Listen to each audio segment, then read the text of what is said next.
Hello, everyone. Welcome to the GMS magazine, or, as the case may be, the So Play We All vidcast podcast, whatever it is you're listening this into. This is a podcast or a vidcast all about, in this particular case, board games, but most importantly, way most importantly, the people who make them. Not the people who play them, well, them too, but mostly the people who make them, because we're going to have a lot more people who make board games than people who play board games. So that's, I think, a very important distinction. And as usual, I am Paco Garcia. And I am Chris Diaz from Diaz Ex Machina. And I guess I think you'd be technically not 100% correct, because even though you'll have a lot of people who make board games, you and I play board games, and we're going to be on every episode. Yeah, I know, but for diversity reasons, I think it would be. I don't know. It's just this is not about the people who play them, because we're not going to have the people who play them. We're going to have the people who make them and publish them and illustrate them and make them absolutely amazingly cool. Of course, I am just poking fun. And I am gothic. I need water. Anyway, how are you? I am good. My computer exploded. That was fascinating. My computer failed. Some pieces over there, and I had to order new parts. And I have a new computer, which I have dubbed the Stormtrooper because it's almost entirely white. And it cost me about $3,500 Canadian. And that is my new setup, which I set most of the weekend rebuilding. It's basically at the state it was before. It's a much more powerful machine for all my production applications. But of course, the first thing I did was play games for a couple days, and so that was. And I have a Kickstarter pledge manager that's going to be launching soon, and my pledge manager company is dragging their feet. And my pledge manager was supposed to launch on Friday. It still hasn't, because the backer kit, for some reason, is being really lethargic this week. But that is me. And like I said, I played a couple of games, one being a video game, and yeah, you seem to have had a much more interesting week. Yes, that is very true. Not particularly this week. This week has been quite uneventful thus far. Last week it was very interesting, I have to say, and the week before was absolutely incredible. Really incredible, because is the week when I was at Essen, visiting after a 5 years long hiatus, visiting Spiel. And seriously, I cannot describe how much I was looking forward to it. I was so hyper excited about the whole thing. And I wanted to change an awful lot of things in the way that Martin and I have done Spiel in the past. And this trip has inspired an awful lot of new initiatives that I'm taking over. Well, let me just say that your video, that the first 3-minute video you post on the So Say We All Get the video channel, your YouTube channel. So play our because your video is there already. Okay. Oh, okay. Our channel. Okay, but your little 3-minute preview was very skills, very slick. I was really impressed. Just from a technical standpoint, I thought it was a fantastic introduction. It was a great video. Why, thank you. I will let Martin know, because I am just the pretty face and funny voice, and he's the one who does all the editing. So it's always our significant other. My wife handles all the paperwork and accounting. She's the only reason I'm able to be in front of a screen to do things, is because we always have somebody more skillful behind us, propping us up and making sure that we don't look like idiots. Yeah, well, I do look like an idiot, but he just make it look very good. That's all. I look like a very good idiot, so that's excellent. However, there's one thing that I want to mention before I jump into Spiel, because I know that you're going to have loads of questions to ask me about Spiel and what I've been doing and blah blah blah. But I also want to announce that my wonderful listeners, viewers, whoever you are, and you know that I love you very much. I'm going to start collaborating as well with The Spiel, which as you may know, is one of the longest standing podcasts on board games in the world, Ooh. and is led by a dear friend of mine called Stephen Conway, who is an absolutely amazing human being at every single level. And I am going to be doing a couple of things for them. One is that I'm going to be doing a segment for some of their shows called The Meal, where I am going to be talking about a recipe that I cook for when my friends come around for gaming evening. Oh, I would love to hear that. Problem is, if someone asked me to do that, it would be one segment because I usually, actually, that's not true. I could totally chime in on that because half of my gaming group are people in the service or food industry, so it becomes a very important. Food becomes such a critical element. So, oh yeah, I could definitely go on topic about that. So I'd be very interested in hearing your thoughts. Okay, well, in that case, I tell you what, why don't we also make a segment called The Meal Oh, to complement the one that I'm going to be doing for the Spiel, and we can also have some recipes here. oh, cool. So that's it. Done. You see, this is how easy it is to copy other people's ideas. It's tremendous. So anyway, Is this podcast in English? oh yeah, they are super, super. I don't know if they're Canadian or American, but it's super English. Oh, so yeah, when in doubt, if you don't know if they're American or Canadian and they're on social media, their chances are they are Canadian. Well, and they are so adorable, but that doesn't mean that there are no adorable Americans. I know at least three, maybe four. I need to ask them.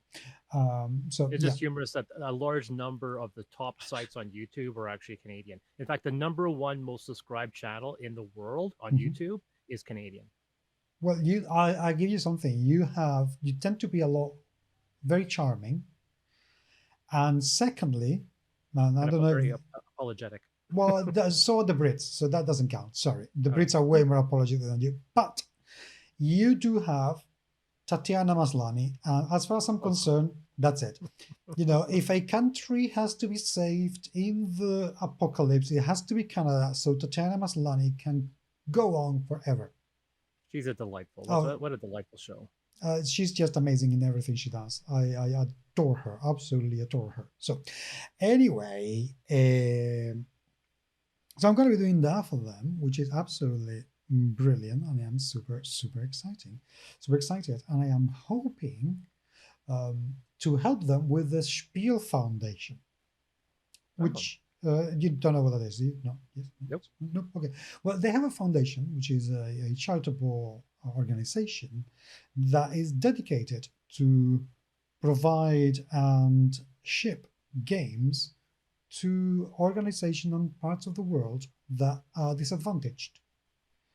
Oh. So last year, I believe they sent about 10,000 games Oh, wow. to the United States, Canada, and some parts of the world like Latin America and Africa, just because they spend huge amounts of time packing and shipping all those things for nothing.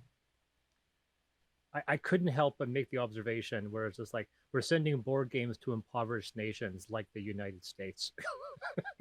Well, no, I mean, no, but admittedly, they do send games, for instance, to children's hospitals or. Oh yeah, of course. I just there's a yeah. Go on. Ignore me. refuge for people who have lost their homes, that sort of thing. So that sort of situations happen everywhere. But yeah, it's a shame to think that that's the thing happening somewhere like the United States. But hey, the United States is a third country world. But I'm not gonna say this loud voice because I'll get into trouble. So so I'm gonna be trying to do that. I need to ask them for a bit more information to see if we can send a few parcels to Spain. So I'm looking for organizations, charitable organizations that are worthy of receiving those games, and I am really excited to do that. Very good. Very good. Yeah, I am hyped, very hyped. So After that, let's go inside. Spiel. Real. Wow. Wow. Now, you must So promise. envious. Yes, you must promise me one thing, and is that you're going to interrupt me and ask me questions, because otherwise I will just start talking and finish the day after tomorrow. And Okay. that's not a good thing. So, Spiel was incredible. The organization, from the visitor and the press visitor point of view, because I was attending as the press, was very good as usual. They've done something fantastic this year, which is that they have separated the booths to give people a little bit more space to walk between stands. Very nice. Yeah, because other years it was just way too crowded, especially on the Saturday when they open the doors to the public, so anyone can go in, and it gets completely filled with kids. Of course. Which is great, but it's also rather annoying when you're trying to do interviews. This year, I don't think there were that many people compared with other years. I think they had a total visiting number of 147,000 humans. Wow. It's not bad. But I know before COVID, they used to have in the region of 175, 180,000. So numbers have gone down quite a lot. But even so, I thought 147,000, considering the type of times that we're living through, it was very good. Yeah. Very, very good. They also had the common sense of implementing a compulsory mask wearing inside the halls. Very good. Which most people abided to do. But not everyone. There was some complete and utter assholes. Were there anyone make a scene? I don't know. I never saw anyone making a scene of it. I saw some what they call hygiene scouts, who were people patrolling the halls, making sure that they said to people, put your mask on properly if they saw anybody without them. Whether anybody complained about that or not, I have no idea. But yeah, some people, not very many, thank goodness, decided that they didn't want to wear their masks. I only had, of all the interviews, I think I only had 2 people who weren't wearing masks. Everyone else was, which was kind of disappointing. But I thought, you know what, I'm not going to get into any arguments about this. Yeah. Is your thing, and if you don't want to do it, then if somebody spots you and tells you you have to leave, then that's on you, not on me. Mm-hmm. So that was that. Because they took another hall so they could, open the space. The whole place felt a lot airier. It was way easier. It wasn't as noisy, which helps. Which is very much against most cons nowadays. The more cons I've been going to, they've been trying to get it tighter and tighter to fit more vendors, and there's very little crowd control when it comes to volume. So that's pretty interesting. Yeah, I think the reason they don't need to do that is because the messe, which is the convention scene buildings, they still have another 2 halls that they could open if they wanted to. Wow. So I reckon they would be able to hold another couple of hundred exhibitors if they wanted to, quite easily. So that helps quite a lot.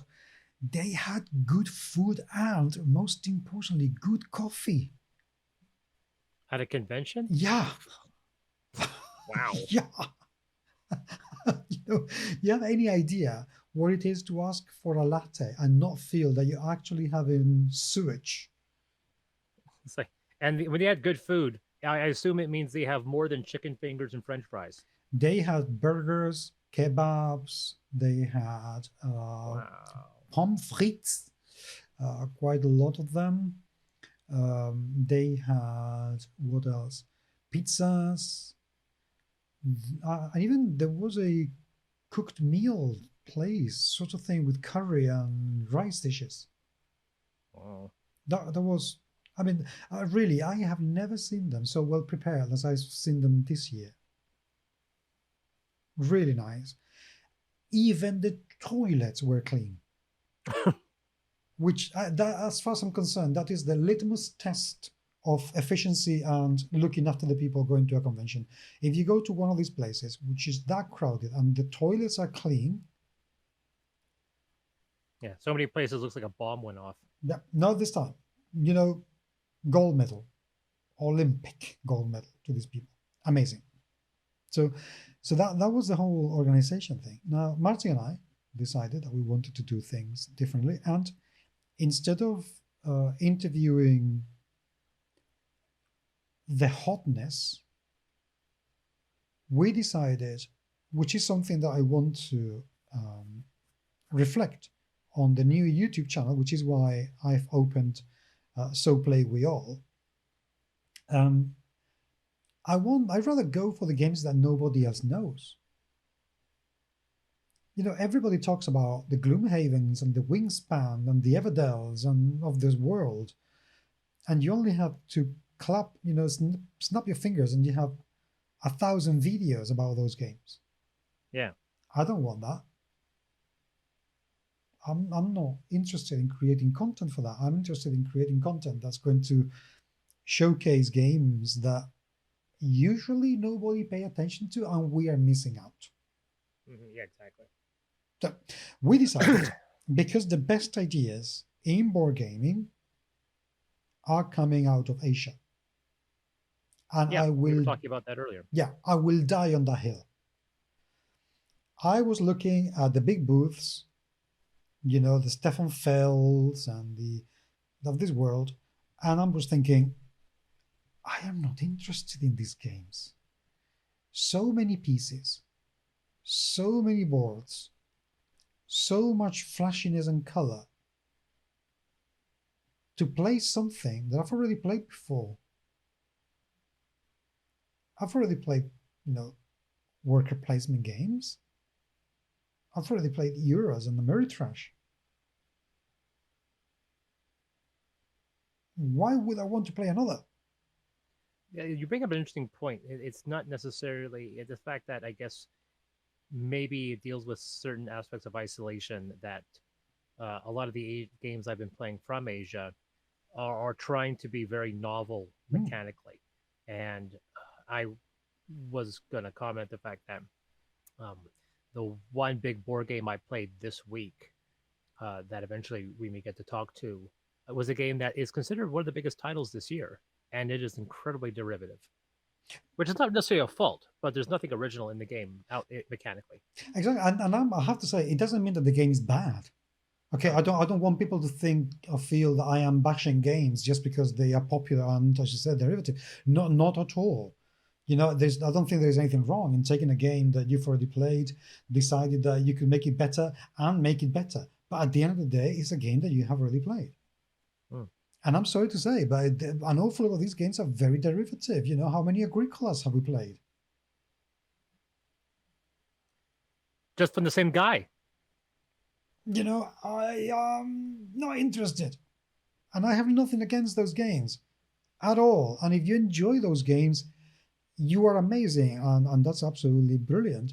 But I would like people to enjoy different, more games. So I found out a few things that are very, very interesting. So anyway, thanks to some people in Facebook and Jay from Cardboard East, I made a few inquiries and I got a few interviews. And really, they did not disappoint. Martin and I planned this so we could do an interview every hour between 10 a.m. and 3 p.m. Nice. We ended up doing an interview every hour between 3 p.m., so between 10 a.m. and 6 p.m. Because as we were walking around, we saw so many Asian companies that we've never heard of, that I had not been able to contact, or who didn't get the chance to reply to me, to my email, that we did more and more and more and more and more interviews every single day. And it was delightful. I spent a lot of time at the Taiwan board game design booth. They have some tremendous game. Sorry? What's it called? Booth? Booth. Oh, booth. Okay. Booth. Sorry, booth. What did I say? I thought you said the game company was called Booth. No. Taiwan board game design booth. Booth. Okay. Booth. I'm making little mouths. Booth. So, and that was absolutely amazing. So, what would you like to know about the people I saw? Ask me things, so I can. Otherwise, I will just rumble. No. Was there like, I've heard stories of some booths having very elaborate displays. Mhm. Who would you say had the most elaborate display? Who was the showiest? You know, who basically had unzipped and dropped everything on their pants on the stage? Like who had the showiest display? Well, there's always two companies that stand out. Always. Asmodee and Fantasy Flight. I know they're the same company, but they have kind of different stands, and they throw everything at it. Everything. I have no idea how many hundreds of thousands of euros that thing cost, but it is always super incredible, and they have all sorts of displays with X-Wing shit and all sorts of stuff. It's just unbelievable. So I would say they are the ones. Funkforge also had a very good booth, but they always do. French companies tend to have very, very good booths, even if they're not big, but they're very welcoming. And I very, very much appreciate like Ludonaut, who also joined up with Sit Down Games, had a very nice booth, and they were just interested in playing games. They just wanted to play games. So, but yeah, usually Asmodee tends to take everything. They have a much larger and better booth than Hasbro. Wow, really? Yeah, considerably better. So, as far as I'm concerned, they are probably the best. But the thing is, to be honest, I didn't really pay that much attention to them. I wasn't. You were going for the indies. Yeah, I just wasn't. I seriously, I looked around, and whenever I saw a table and I saw the whole thing filled with chits and meeples and tokens, it was like, I don't want to. I'm not interested. And there is another reason for this, which is, I am, at last, I have a pretty regular Monday group. And we're trying to play games between 7 and 10 p.m. I have 3 hours to play board games. Mm-hmm. I don't want to spend 20 minutes to half an hour of those 3 hours prepping the game and setting it up. Because that, sorry, that leaves me 2.5 hours to play. It's not enough. I 100% agree. That was just a situation that happened to me last week, actually. If you... Sorry, go ahead. No, I said we were playing a game, which we'll talk about later, that it took us one session to learn how to play it. Like, it took us 3 hours to learn how to play it. Then after that, the next day, we sat down to play the game. We got halfway through it in 3 hours. And we technically never finished because the game is still sitting, waiting to be finished. So we're still waiting to finish playing this game. That's the thing. That's something else I don't have time for. I don't want to spend the first session, first time I play the game, just to get to understand the rules. Second, to actually get to play the game. And then the third, you understand how the rules play. And then you can play the game. I just don't have time. Oh, yeah. I don't have time. So that's one of the reasons, another reason why I'm not that interested in these large, huge games. If I had a gaming table that you could just cover and then continue playing another time, I might give them a shot. But no anymore. So I started talking to all these Asian little companies. I'll tell you one thing.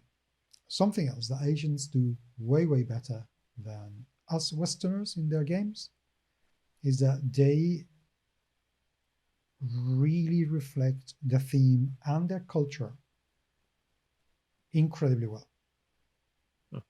Incredibly well. It's just you look at a Euro game as like, whoa, so where is the culture of the country where this is meant to be happening? There's no soul to them. But I can give you a couple of examples of games that I looked at them and played them and thought, damn. Yeah. Some games that really stuck to me. The first one that I played with a couple of German podcasters and YouTuber, Jasmine and Jen, absolutely amazing girls. Well, women. I shouldn't say girls because they were, not women. They were in 12. I played a game called Wrong Animal Run. It's a tile placement resource management game by Mizo Games. It's a Japanese or Taiwanese company. I can't remember exactly, but I think it's Japanese. Really, a Japanese company called Mizo? I wouldn't have seen that happen. No, but I think I think it's Japanese, but they work with the Taiwan board game design. Anyway, it doesn't matter. Okay. And what I described, an Euro game. It's a resource management where you have some little animals that need to get 3 different resources, whether it is water or nest, they call it, or food. And you have a little card, and the card tells you what the target is. So for this mission, you have to take 2 water and 2 foods. So you have a number of meeples that reflect the animals. And each animal has a number of cards. Now, the animals are all animals who are in danger of disappearing from Taiwan. They are endangered species. Right. And the number of meeples you get are a direct reflection of how many animals, proportionally of course, are left in the world. So you have some little frogs, and you get 4 of them, but you get fewer cards. And there's a bear, and you only get 2 of them, 2 meeple, and you get more cards that allow you to do different actions from the frog than from I can't remember the other animals, what they were. There was a fox, and there was a couple of birds as well. So the point is, you need to play your cards, and your cards will allow you to do some actions. If using those cards, you've managed to obtain the resources to cover your card, to do the target, your mission, then that's it, you get the points. However, if you run out of cards and you haven't been able to get those resources, then one of your meeples die.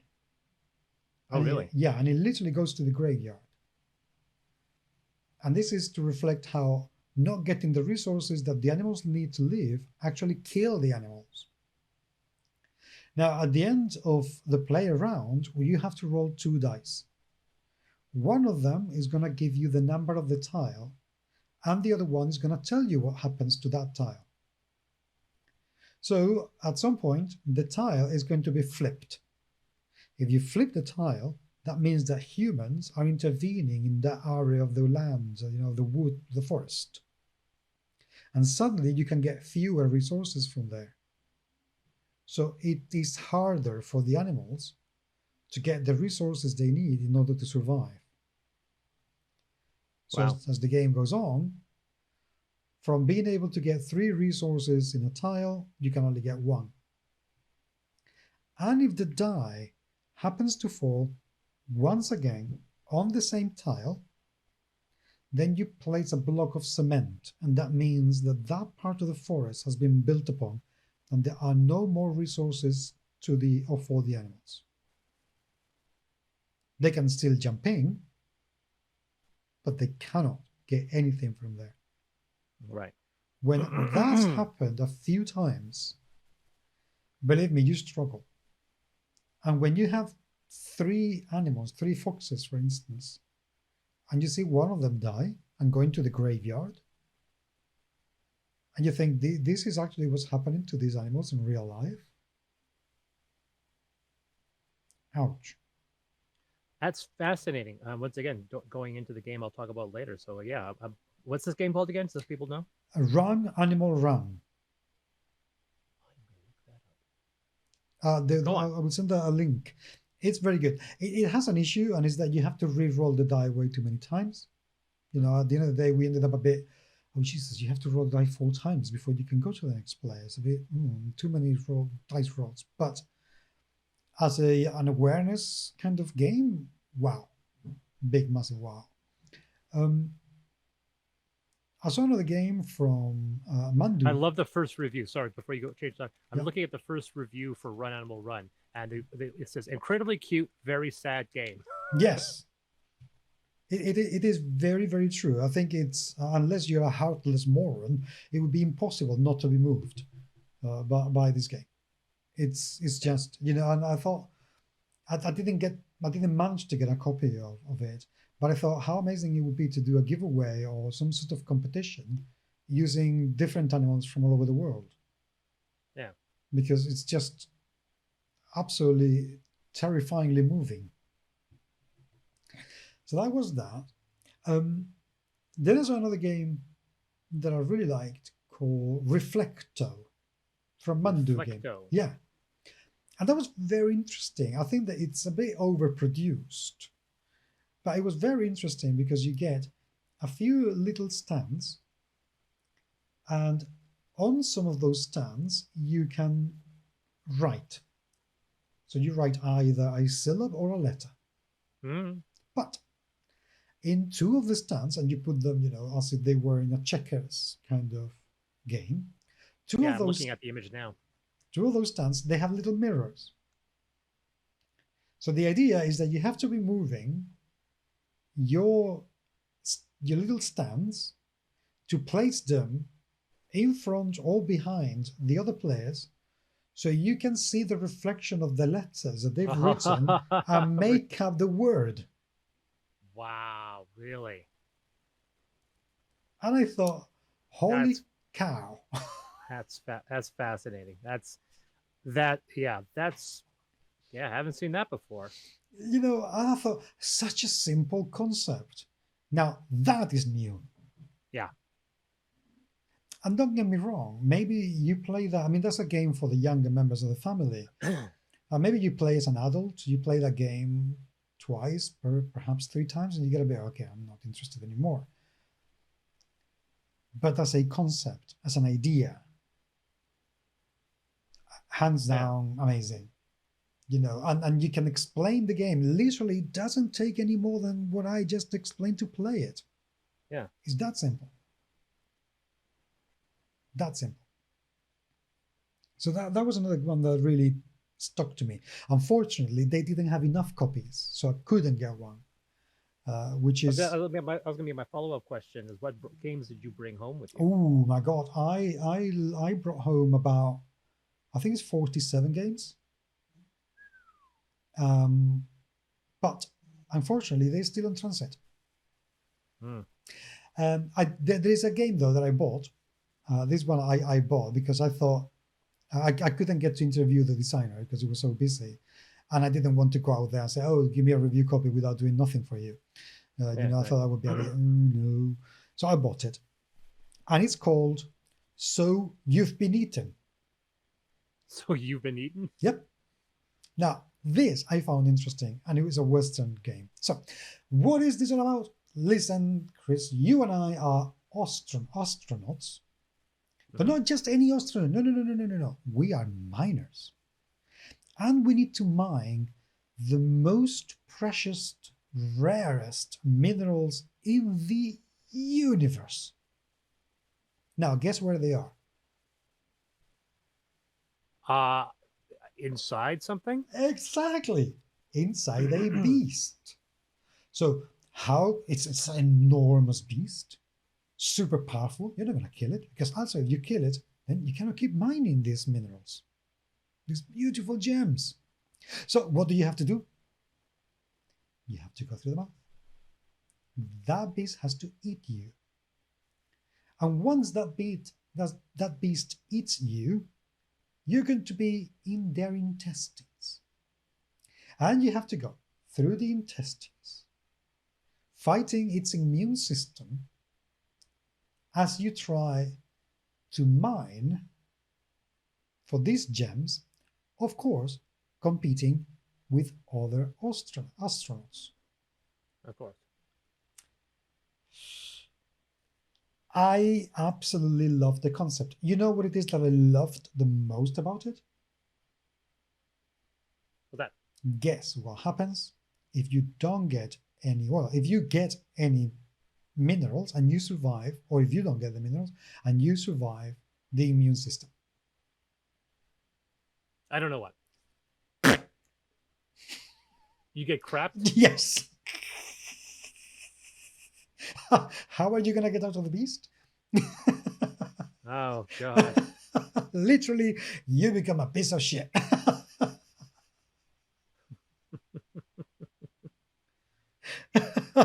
And I know it's puerile, but I absolutely loved it. I just thought, this is an original concept. Yeah. This is fun. This is really, really fun. And is as the guy described the game to me, also seemed to be a good, fun game. I thought, now this is a winning combination. This is a winning combination. So that's one of the Westerners one.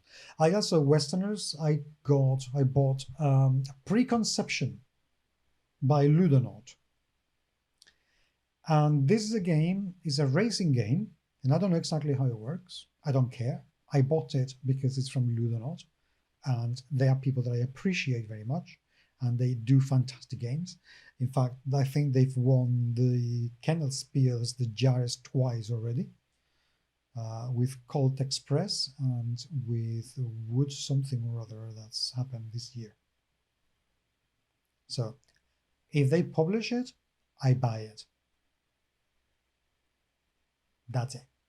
And in Preconception, what you have to do is you have to guess what the other players are going to play, so you can build a road and win the race. So this idea of actually you have to try to anticipate what other people are going to do. Right. I loved it. That concept. And not because there aren't other games in which you have to try and second guess what the people are going to do. But that is not a mechanic. It's just a convenience that allows you to cater for whatever it is you want to do for you, either your tactics or your strategy. Right. But it's not a mechanic. So in this case, a mechanic is that you have to guess what's going to happen. Right. Yes, I'm up for that. Also, the game looks incredibly cute. Yeah, I can't find any information on it, so it must be really new. I think they released it Spiel, but you should be able to get it. Give me a second. Let me find out, because this is really not L'Explorateur Ludiques. Living Forest is the one that's won the game. Oh, Precognition. I beg your pardon. Precognition. Oh, okay. That's yeah. Okay. No, Preconception. Precognition. That will make things a lot easier. Yeah. Sorry about that. Sorry, listeners. Sorry. That's why I check on these things to make sure. Yeah, because me and names, I'm shit at names. Sorry. Okay. All right. So yes, I found the game. It looks very pretty. Yeah, it does. It really does.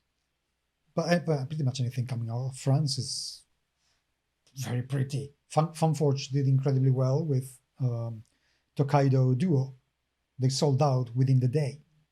Wow. So good for them. Anyway, going back to Asian games. Okay. Two very, very moving stories that I found as I was, talking to people. There was this little company from Hong Kong called Play With Us. And they have a game, which you see now I am completely paranoid. I think it's called Conspiro. Game. Yes, Conspiro board game. Vitamor's Conspiro is the full name of the game. It's a card game. And I spoke with the designers and the artist, Yawen. So anyway, it's a card game. And they gave me one very interesting piece of information because I asked them if they had a distributor already to sell the game in the United States, Canada, in the West. And they said, well, no, because they don't want to take our game. Okay, why not? So, well, it's a tarot card size game, but because we're so small and because there are 76 illustrations and because the production is huge and beautiful and amazing, it's a game that has to be sold at about 35 euros. People don't want to pay 35 euros for a box the size of a tarot deck. Right. They want a huge box. And distributors want a box that will look huge in shelves. Whereas for us, we live in a city with very little space. We don't have big houses. Right. So in the same space that I have a big game like Descent, I can have 20 games like Vitamor's Conspiro. What would you rather have? Oh, exactly. There's been this push now with the shipping crisis to make games as small as possible. So, but the thing is, we are way too used, and I am guilty of this like anyone else, but we are way too used to seeing a small box, and we don't want to pay more than 20 or 25 euros if we want to pay 25 euros for it. Yeah. We don't see a medium-sized box and say 45 euros, okay, this is worth it, because the game is going to keep me going for ages. So I thought, another sign of how culture reflects game production and the approach to gaming that people have, which I thought was brilliant. But what touched me the most about Yawen is that, as an artist, she said, this is a game about life and death. And when I was commissioned to do this, soon after I said yes, somebody in my family died because of COVID. And suddenly I find myself having to illustrate a game in which half the cards are going to be about death. Yeah. And I didn't want to do it. So she had to really work very hard to say, how am I going to do this? Because I have to. I've committed to this.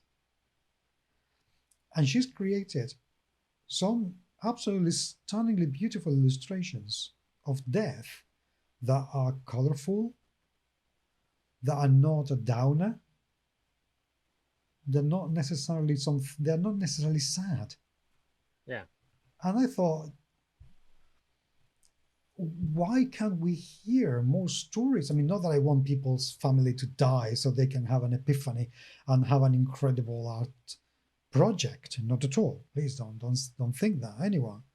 But why don't we hear more stories about how, their lives have impacted the way that the games have been designed or illustrated or played, or vice versa, how the game has impacted their lives. We don't see that. And yet every single one of these games has that kind of story behind them, which I find fascinating. I found another man from Korea this time, and I wanted to hug him. I just didn't know if it would be appropriate, so I didn't. But I just thought, my God, you deserve a prize. This guy, I think his company's called Peaceful Games. Peaceful Games. Yeah, don't quote me on this. I will find out and I'll let you know. But one of the games, and I say games in inverted commas because it's an activity more than a game, and as a game goes, not particularly good, but it is a very important game. It's a game about reuniting families. Oh, nice. During the Korea War, when Korea was divided between North and South Korea, an awful lot of families were divided. Yeah. People had to run from one, who would become one country to the next, Yeah. and they were taken away. There are still hundreds of families who've not been able to see each other for generations, for 40 years. Wow. Yeah, we think about that. Correct. So what has he done? He's gone to people in South Korea because the government will do nothing about it. He's gone to people who lost family members and said, can you give me a photograph of them? He's taking a number of people, paid an artist to age them and paint them, and paint them with the age they would be today. So if somebody disappeared 40 years ago and they were 35 at the time, these artists have recreated them based on an original photographs as if they were 75. Right. Of course, it's an artist impression, so we don't know if they are, from exactly the same or not, or if you saw them in the street, you would recognize them, but they've done their best. And in the game, you put all the photographs, all the paintings, looking up, and the paintings have different amounts of information, like their age, the town they were from, the way they were taken away when they were taken away. Were they taken away by bus or by car or by train? And you have some cards with different members of the same family. And the game is literally just on a profile in each card as well, with a specific physical remark, like if you have a mole or if you have a specific hairstyle. And the game is just finding those people. And the first person who finds the people they need to reunite the family, that's the winner. Wow. That's it. What a concept. As a game, it won't last. As a game, it's not particularly original. But the emotional charge that comes with this, I felt it, and I have nothing to do with it. Can you imagine if you were Korean? Yeah. And your family had been touched by this, and you had that game?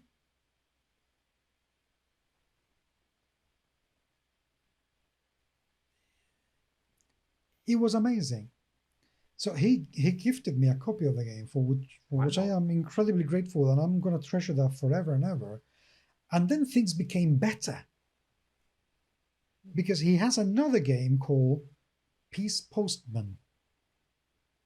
Okay.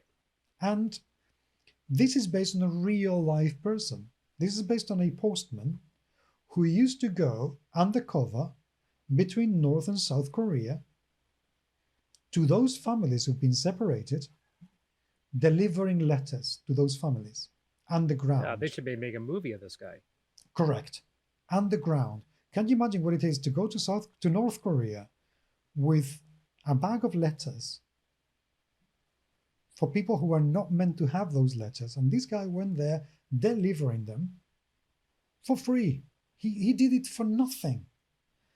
And then taking letters from those people in North Korea and bringing them to South Korea to their families. Yeah. And he's made a game in which the players play as a peace postman, and they have to go from one country to the other, avoiding patrols, finding where those families are going to be, delivering the letters, and trying not to get caught.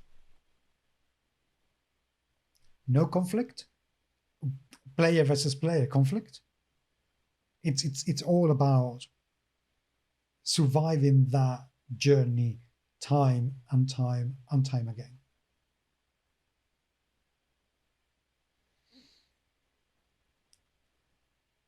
I can name very, very few games made in the West that have that level of emotional charge to them. Yeah, and we see games that make that attempt, and this is once again, skewing into conversations you and I had earlier about games transcending the idea that they're a game to becoming something that's a bit more artistic. And we've mentioned how games have tried some games have tried to be artistic and then ultimately fail. And because they can't stop themselves from being a game and they make themselves too enjoyable an experience for you to kind of miss out the message, and to have a game like this that can kind of master both ideas at once is actually pretty interesting. Yeah. So there you go. I mean, I could keep talking and talking, but I rather not. That's the kind of stories, that's the kind of places and things that I have been seeing at Spiel this year, and it really has cemented in me this passion, to uncover these games that otherwise, firstly, I will never be able to get in Europe because they're never going to be delivered here. No, exactly. This is definitely a topical game that's really, and that's also part of, it's too bad. We're trying to make our media more international. And we're seeing South Korean films winning Oscars, but when it comes to mass appeal in certain avenues, there's still a lot of room to go before we have that kind of cross appeal. Correct. So, I want these kind of games from these kind of people to be out there, to be heard, to be played. So I think this has cemented. I know that I'm maybe shooting myself in the foot in the sense that we will never get the same audience if we were covering Root or Everdale or the latest Gloomhaven expansion. I know we will never get that many people interested in these games because gamers are going to game and gamers are interested in what they're interested. But I don't know. I just feel that these people deserve this amount of attention and recognition because the effort they make is titanic. Yeah, no, exactly. It's a very good point. So that's a hell of a wow. It's amazing how many people would be focused on these big name games, and you're there trying to focus on these smaller titles. Yep, it's interesting, but we'll see. We'll see how it goes. I'm looking forward to getting the parcel delivered. The more important thing is that have you lined up interviews for us in the future? Not yet, to be honest, because as I spoke to you, I think I want to change an awful lot of things in how we do the podcast, formats and segments and so forth. Yes, exactly, and making it a bit more structured. Unfortunately, I wish I had more time to do more things. I remember when I started doing this, I used to do maybe 4 podcasts episode a week. But that's not going to happen. So I think, dividing this into specific board game episodes and specific role-playing game episodes will give people something a bit easier to discern whether they want to listen or watch the episodes. And I hope that will work, but I would love to hear people's feedback on that, see what people think. Well, like I said, it's interesting. I don't want to kind of move off topic. I know you've been talking about Eshin for a while, and talking about things that have gone on my end. I've actually played 2 games that kind of feed off of what you've been talking about. One is that I played what Tom Bassel called the best game of 2022, a game he gave 10 out of 10 on. It's a game called Arc Nova. Oh, yes, everybody's talking about it.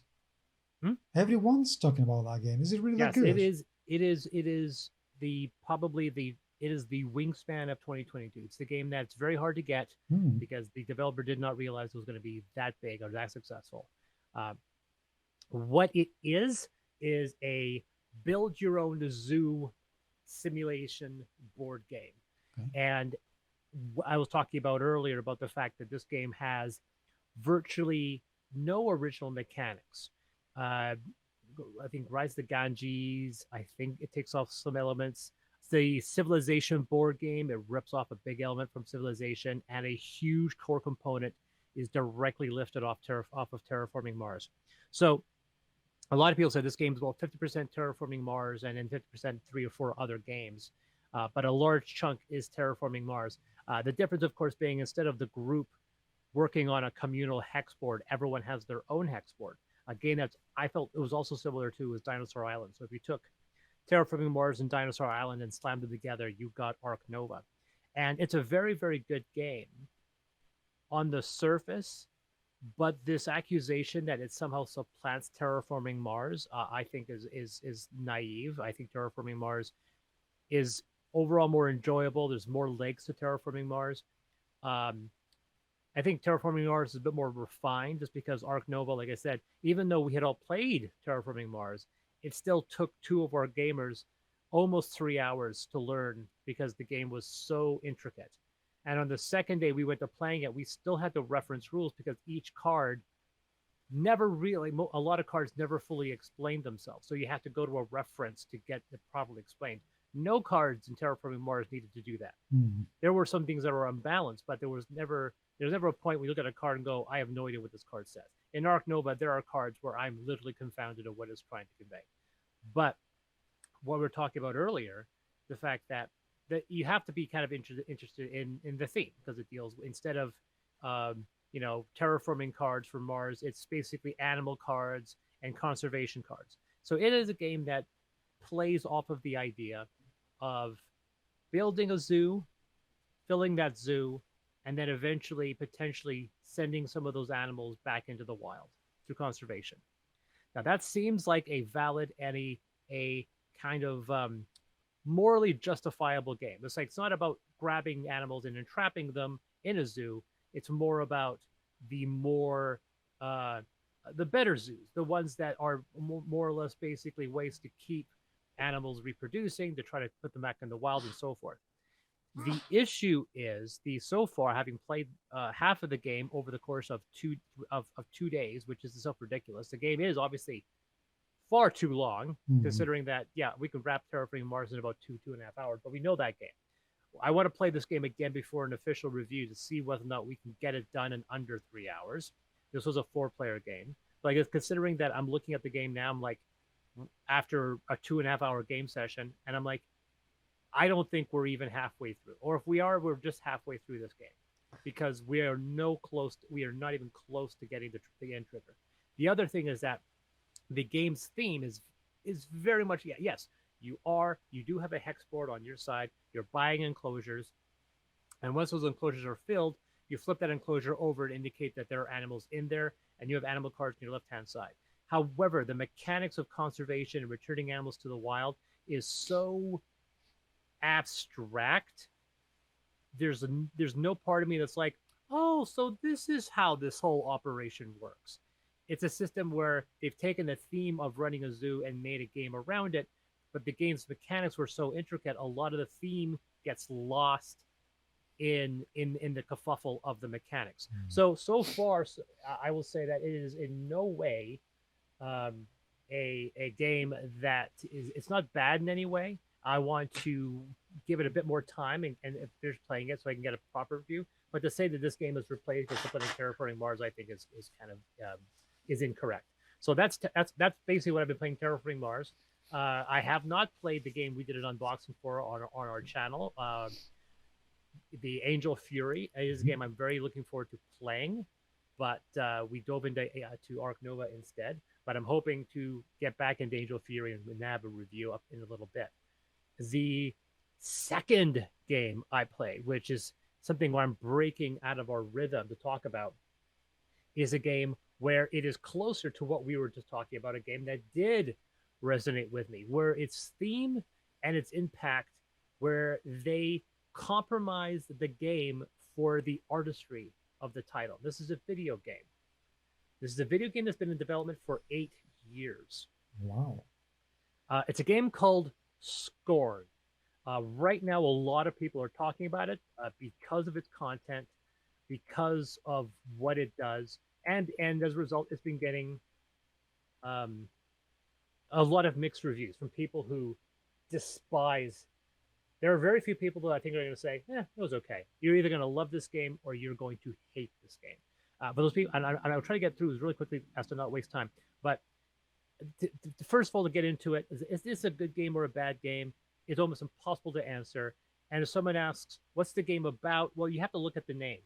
Scorn, the feeling or belief that someone or something is worthless or despicable, Okay. right? So that should give you an indication of where this game is going. Hmm. This is a very much a surreal psychological horror game set in a dystopian hellscape.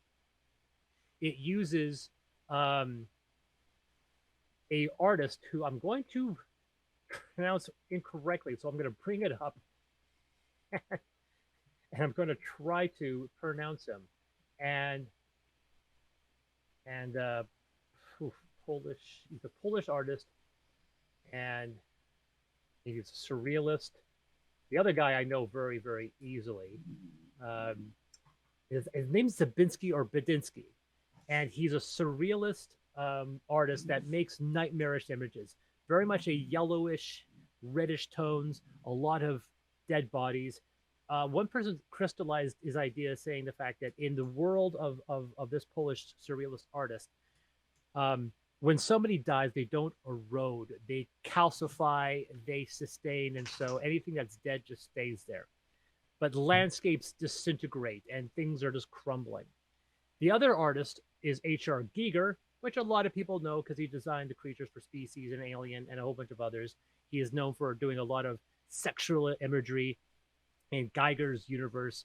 Sex is a violent affair, and the act of giving birth is itself somewhat grotesque in its own element. He takes birth and sex and turns it into a hellscape, very much inspired by night terrors that plagued him throughout his whole life. And if you see any of his non-creature works, you can easily see where sex and violence and birth mingle in his biomechanical artistry. There's a fantastic documentary that took his paintings and animated them so they were in motion. It's haunting to watch these in motion. Uh, so take these two visual ideas and then merge them into a singular element. Geiger's influence focuses on the machinery, on the hallways, in the murals that try to present the story. Whereas Zadinsky very much portrays the larger scope of the world, the large buildings, the constructs, and the essence of disintegration. So right off the bat, happy, very very delightful thing to look at. You're looking at some of the most disturbing visuals that you've ever seen in a game, Mhm. because everything's biomechanical. Your weapon has to be split, and you can see tendrils and tentacles coming off of the split. And then when you affix a new weapon to your handle, you can see the tentacles kind of reaffirming. When you go to a life station, it is a living device. You get stuff grafted to you, and it has no cutaways, no cinematics, and no dialogue. So you need to discern the story entirely from the first person perspective over what is actually only about a 5 hour running length, 4 hours if you race through it. There is combat. You have weapons, as I mentioned, although everyone who's criticized the game says the combat is awful. It is not very well balanced. It's more frustrating than anything. I played this game because I was a Kickstarter backer. This started off with a failed Kickstarter. Then they put it on Steam Greenlight. It got greenlit, but then Steam Greenlight got canceled. They went it on Kickstarter again, raised about 250,000 Canadian, which is not very much for a video game. Mhm. They went silent for several years until they got some sponsorship money from a company called Kepler, I think is the story. They got on Game Pass as an exclusive PC title and Game Pass title, which obviously gave them more money. They eventually they came online again with monthly updates for about 2 years. The game only came out last week. Wow. After an 8 year development cycle for a game. Once again, that's 5 years, and yet it is almost entirely a bespoke experience. Every time you turn a hallway, the corridors are not repeated. Everything is texture. This is a game where every second was bespoke, created for that moment. There is no real padding in the game. Maybe a little bit. There's a boss fight near the end that is repeated, but it is a different boss fight, and the second boss fight resolves very, very quickly. But it is very much a bespoke experience. But I will tell you, after playing the first half of the game, I woke up in cold sweats that evening, and I don't know if it wasn't really part of it wasn't brought on by this game. I thought of it all night, and I could not work on my project until I wrapped the game.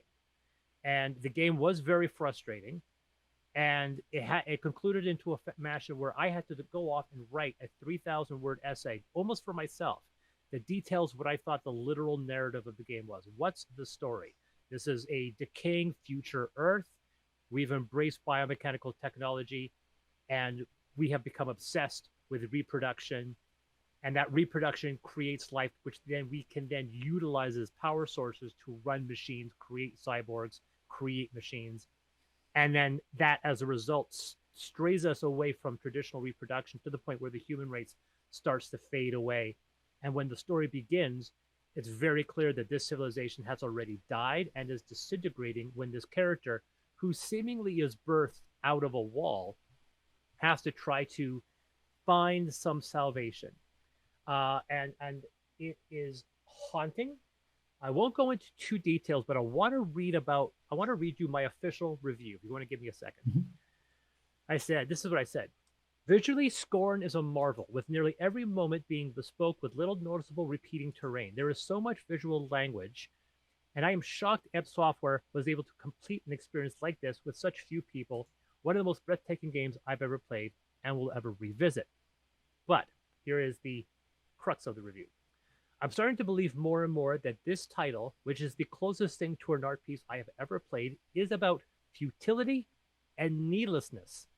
I once wrote an essay about how games that try to be art fail as they often compromise said art in favor. We were talking about this earlier, this podcast, which is the reason why I think this is very apt.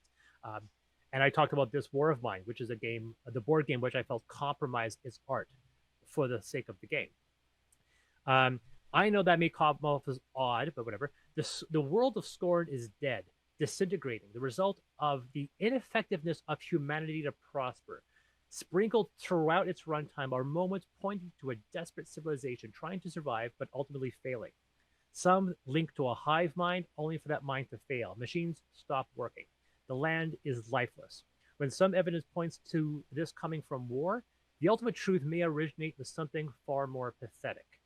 The game is peppered with frustrating combat that prevents players from dodging particularly well. Reloading and aiming takes too long, there isn't enough ammo, and if we die, we're set back 5 to 10 minutes, making the process maddening. Combat-wise, Scorn does nearly everything wrong, rendering that aspect of the experience a slog, another aspect of the game that appears intentionally designed not to be enjoyable.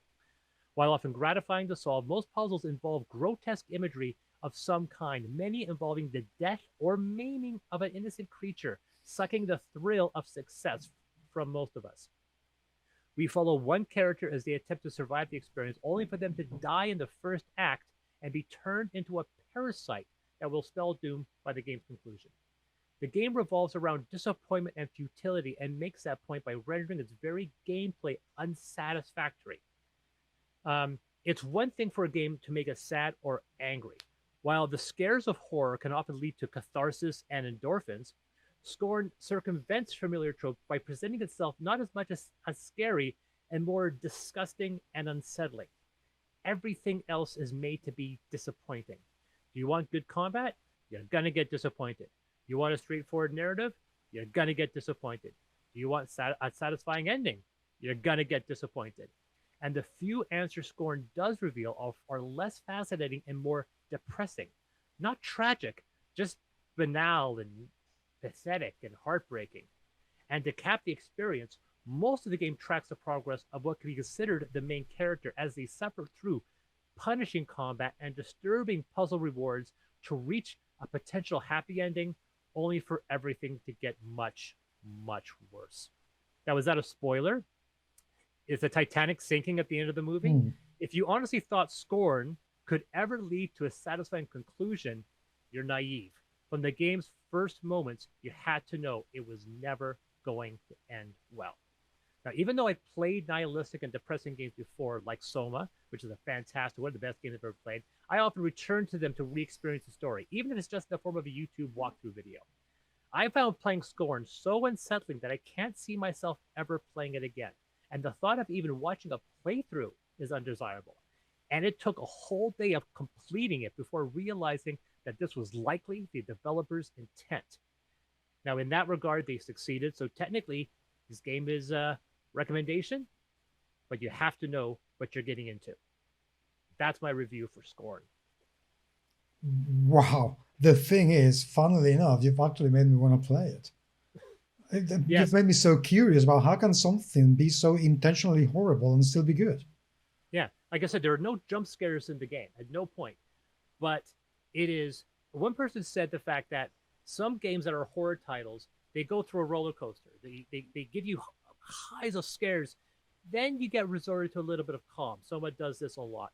And some very famous horror games do have that aspect. Where even Alien Isolation, one of the best horror games I've ever played, have moments where the alien is stalking you, but then there's moments, 45 minutes to an hour, where you never have to worry about the alien popping out. It's almost reminding me of movies that are very, very sad. Like What Dreams May Come is one of the saddest films out there. And like, I remember when I watched Schindler's List, it sits itself about a 4, and then a couple of moments it cranks it up to 9, and at the end it cranks it up to 10, and I just kind of collapse. What Dreams May Come is never overly sad. It just sets itself to about a 7 and just stays there. Scorn is like that, but in horror. It never hits a 10. It just dials it to 8 and just stays there. There's never a point where it gives you calm. Even though there are large chunks of the game where there's no combat, you're never absolved from the visual language of the setting. And like I said, there are 3 key puzzles which involve the death of another creature that you are manipulating. One, the first puzzle in the game, you have to pry a creature out of its production capsule because it's basically a genetically engineered life form. And you have a choice. You actually have 2 solutions. You can kill the creature, remove its arm, and use it to unlock a door, or force the creature to slip its arm into this device to unlock the door. And then you leave it there alive and helpless, unable to remove it as you progress to the next area. This is the first puzzle in the game. And there are several puzzles later that compound on this, but there are very few puzzles that don't eventually involve in the death of something or something disturbing happening. If it's not maiming a creature, then it's you that's getting maimed. And without a shock, I say that I mentioned that this game has 2 protagonists. The first act, you're following one person that effectively turns into a parasite that infects the second character. And so for the entirety of the game, you are slowly being killed by this parasite. And it reminds you at least every half hour that this thing is slowly killing you. However, it's also giving you the tools to survive. But why are you surviving? Why is it trying to kill you and also help you survive? It's a very disturbing aspect. There's a lot of gore. There is a lot of disturbing imagery. And when we get to the final city of Polis in the last act of the game, a lot of the grossness goes away, but then we're replaced by these beautiful Gigeresque murals, which are themselves extremely disturbing. And like I said, and it's not really a spoiler because, like I said, if you expected this game to have a happy ending, you're going to get disappointed. But that's what this game is about. This is a game that fights your capacity to enjoy itself. It does not want you to like it. That sounds really, really fascinating. I need to take a look at that. But I think this is a very good note to finish the podcast and leave people thinking, because we've been at it for an hour and a quarter already, and quite frankly, it's 25 past 10 in the evening, and I need to go to bed soon. Great moment to end on, talking about the nihilism of a computer game. Absolutely. So anyway, thank you very much, Chris, and thank you everybody who's been watching or listening to this. I really would love to get your feedback, and hopefully by the next episode that we talk about board games, which will be in 2 weeks, I will have all my spiel hall around, so I can give you. I need to make a video about all the games I have, because it's going to keep me busy for about a year now, I think, to be playing and reviewing all these games and unboxings and playthroughs and everything. So it's going to be interesting. But I look forward to showing everyone. Thank you. And this has been Chris from Deus Ex Machina. See me at Deus Ex Machina, Twitter, Facebook, and on my website. Yes, and if you want to get in touch, please do it on podcast at gmsmagazine.com. Please remember to subscribe to the new channel. We need every subscriber we can get. But until the next time, thank you, and we leave you with So Play We All. So play we all. Yeah, that's I like the name.